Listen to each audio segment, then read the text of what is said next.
Right. ఇక MP Etela Rajender hot comments చేశారు. తాను పార్టీ మారుతున్నానని వస్తున్నటువంటి వార్తలను ఈటల ఖండించారు. తాను బీఆర్ఎస్లోకి వెళ్లే ప్రసక్తే లేదన్నారు ఆయన. అలాంటి ప్రచారాలు చేయవద్దంటూ కూడా ఆయన కోరుతున్నారు.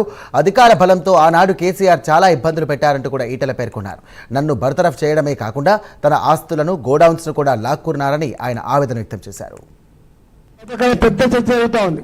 మళ్ళా రామలగన్ లాంటి వాడు లేకపోతే బుడగ శోభమ్మ లాంటి వాళ్ళు మళ్ళా కేసీఆర్తో కలుతారట అనేటువంటి చర్చ పెడుతున్నారు.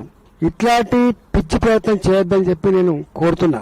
ఆ సబ్జెక్ట్ ఎత్తేనే నేను ఆడ భరించిన బాధ ఏందో గుర్తుకొస్తా ఉంటుంది. ప్రజల కాలాన్ని నేను చెప్పలేకపోయినా కానీ నన్ను కేవలం బర్తరఫ్ చేయడం మాత్రమే కాకుండా పేపర్లలో టీవీలలో నా క్యారెక్టర్ అసాసిన్మెంట్ చేయడమే కాకుండా తనకున్న అధికార బలంతో ఆనాడు రఘునందన్ రావు అనేటువంటి ఒక ఐఏఎస్ ఆఫీసర్ బృందాన్ని వేసి ఇప్పుడున్న మాజీ మంత్రులతోటి ఇప్పుడున్న మాజీ ఎమ్మెల్యేలతో అడ్డపెట్టించి ఆయన చేయని పనిలేదు. ఫీడ్ ప్లాంట్స్ ఇచ్చేసిండ్రు, కులఫాలు కొలగొట్టించిండ్రు, భూములు గుంజుకున్నారు. మెల్లమన ఈ మధ్య కాలంలో మళ్ళీ ఓపెన్ చేసుకుంటున్నారు మెల్లమెల్లగా. ఇవాళ ఈ ప్రభుత్వమైనా నేను ముఖ్యమంత్రి తప్పకుండా రాస్తా. ఆనాడు దుర్మార్గంగా అధికారం చేతిలో ఉందని నాకు బాధ్యత కొనుక్కున్న అన్ని రకాల లీగల్ కాగితాలను తర్వాత కొనుక్కున్నటువంటి వాటిని కూడా చెరబట్టిండు. మరి దీని మీద మీ ఒపీనియన్ ఏంటి అని చెప్పి తప్పకుండా ఈ ప్రభుత్వాన్ని కూడా ఉత్తరం రాస్తా.